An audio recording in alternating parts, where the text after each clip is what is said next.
Hey guys, it's Rickster for Cure Audio. Today I'm going to be showing you how to make these classic kind of fidgety glitch fills that Skrillex liked to do a ton back in the day. For this example, I'm going to be using my rock and roll remake, but again, you can apply this to your own music, however you'd like.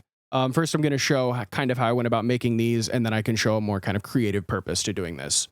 So the two kind of parts of the song I'm going to be showcasing really quick are in the first drop, you have this little turnaround section, which is quite simple, but is very effective for, I think, what it's doing in the song. And then you also have this little section right here in the second drop.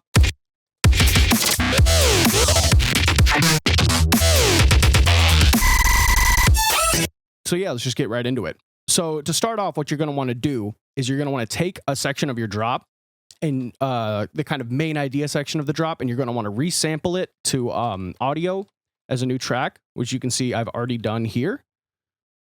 This sounds like this. I just took that, and now what I'm going to do for this first one, very simple. The drop flow switches from straight 8th notes and 16th notes to a triplet kind of thing over the kick drum, which gives this really cool switch up and groove to introduce the next section. And so it's literally just, I just took it and you can see here, I just cut it at every single place where a new bass came in, and I just switched Ableton to a triplet grid by hitting Control 3, and just proceeded to chop it up and introduce the new kind of fill flow, I guess you could call it. Very simple in what it's doing, but it's unbelievably effective, in my opinion. Like these little stutters here, it's very fun. But of course, you can take this much farther. So for instance, the second drop has this little glitch fill, which takes the same sample from the beginning, but instead of just chopping it and doing the kind of triplet flow thing again, instead what seems to be happening is there's a lot of repitching the bass sounds using a whole bunch of the inbuilt weird warp modes inside of Ableton. Like these this bass hit has been stretched very, very far.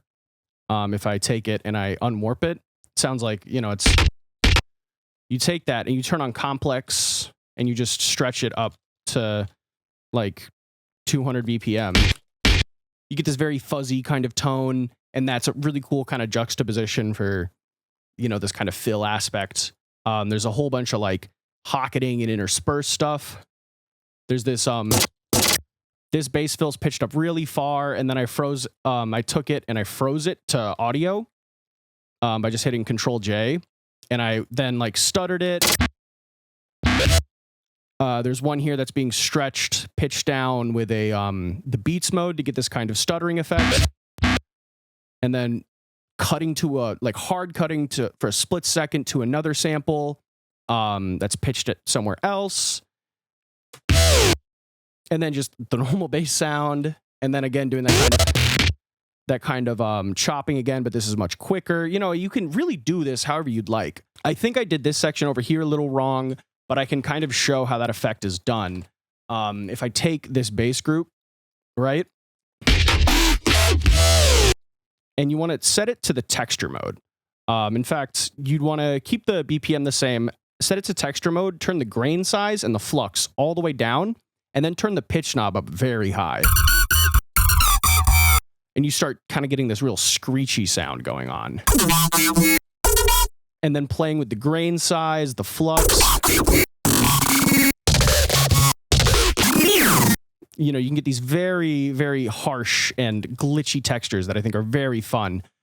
Tones can work very great to get this kind of like stuttery effect that's quite popular in modern dubstep.